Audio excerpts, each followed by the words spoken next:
importante el llamado al ministerio.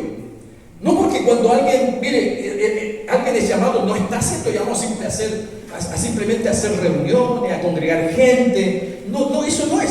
Uno necesita el testimonio de la gente. Uno necesita el testimonio de que si realmente Dios me llamó al ministerio, porque hay mucha gente que está ejerciendo sin tener la convicción y la seguridad de un llamado. ¿Me está entendiendo?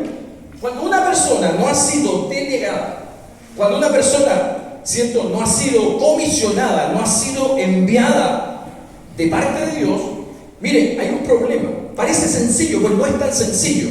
Porque cuando una persona no ha sido delegada, no ha sido comisionada, no ha sido apartada, no ha sido delegada y no se le ha delegado autoridad, ¿cuál es el problema? Es que la persona que no ha sido delegada bajo una autoridad no tiene autoridad. Entonces nosotros debemos entender esto, que es espiritual, porque no solo, vuelvo a repetir, no solo consiste en que nosotros reunamos gente. ¿Me está entendiendo? Porque el crecimiento, mire, que alguien tenga gente, eso no habla de un crecimiento.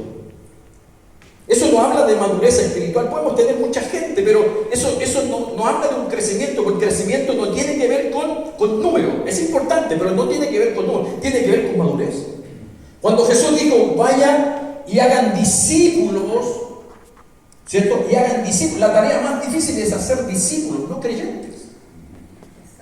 Entonces, mire, en el reino de Dios existe, o mejor dicho, el reino de Dios, si nosotros lo entendemos, nosotros que somos ministros, nosotros que somos pastores, que somos, ¿cierto?, que estamos involucrados en la obra, el reino de Dios tiene una estructura.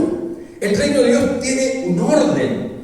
O sea, no es así. Cuando Jesús comisionó a los discípulos, Jesús dijo, toda autoridad me es dada, ¿dónde? En el cielo y en la tierra. Esa misma autoridad que Jesús declaró, esa misma autoridad que Jesús tenía, le dijo, ¿cierto?, fue la misma que utilizó cuando Jesús le dijo a sus discípulos, vayan y prediquen y hagan discípulos. ¿Me está entendiendo? Es la misma autoridad. Entonces, cuando Jesús comisionó a los discípulos, esa autoridad es la que a nosotros nos da la autoridad. Pero ¿cómo? No tiene que ver con la autoridad directa de Jesús, pero Romanos capítulo 13 dice que toda autoridad ha sido puesta por Dios. ¿Sí o no? Y quien no se someta a esa autoridad, ¿cierto?, a Dios mismo se opone.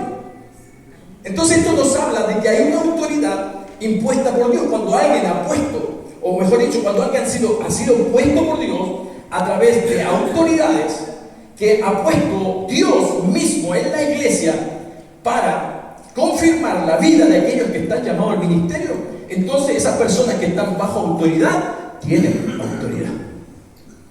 ¿Me están entendiendo? Entonces, ¿por qué es importante el llamado? ¿Por qué es importante? Porque Dios le da autoridad espiritual ¿a quién? A quienes son llamados. Amén. A los que son llamados. Así es. A eso Dios le da autoridad. Y fíjese, y si Dios le ha dado autoridad, usted gobierna con autoridad, aunque valga la redundancia. Gobierna con esa autoridad que Dios le dio. Ahora, usted debe saber, ¿qué gobierna? ¿Qué estamos gobernando? ¿Qué Dios ha puesto bajo nuestras manos? Porque Dios nos ha insertado a nosotros, los líderes religiosos, o los líderes cristianos, mejor dicho, ¿cierto? Nos ha insertado en esta sociedad. Nosotros trabajamos con. La iglesia no es una empresa. Así es. La iglesia no es una empresa o una entidad o un organismo, ¿cierto? Una organización. Es un organismo, es un cuerpo donde yo y usted trabajamos con almas, trabajamos con personas, con seres humanos. Estamos trabajando, ¿cierto?, con una necesidad imperante en la vida espiritual de la gente. Usted debe saber sobre qué